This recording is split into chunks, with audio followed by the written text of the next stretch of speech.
Bonjour, aujourd'hui nous allons dériver une fonction. Voici la fonction. Calculer la dérivée de la fonction définie sur l'intervalle ouvert moins π2 par h de x égale à sinus de x ln de cosinus de x. Il faut dire d'abord que cette fonction elle est bien définie.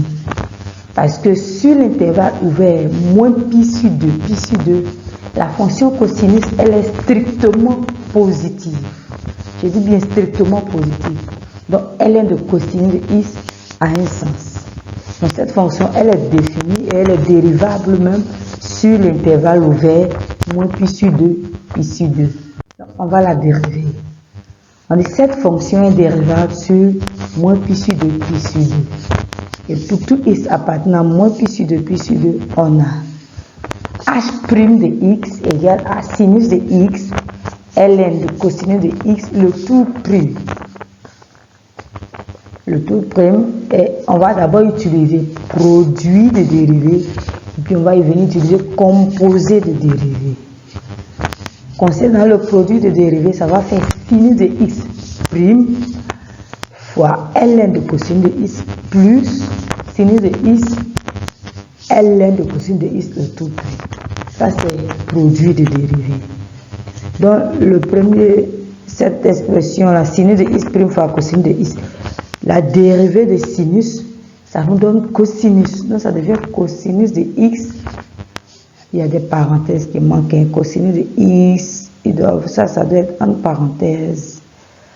Oui. Ici, donc ça, cosinus, ici, cosinus de x, ça aussi, ça doit être entre parenthèses.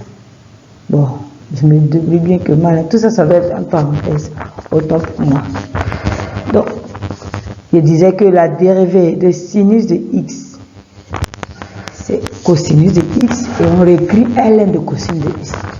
Maintenant la deuxième partie, sinus de x, on le réécrit. Maintenant ln de cosinus de x dérivé de tout ça, ça va faire cosinus prime sur cosinus. Or cosinus prime ça fait moins sinus.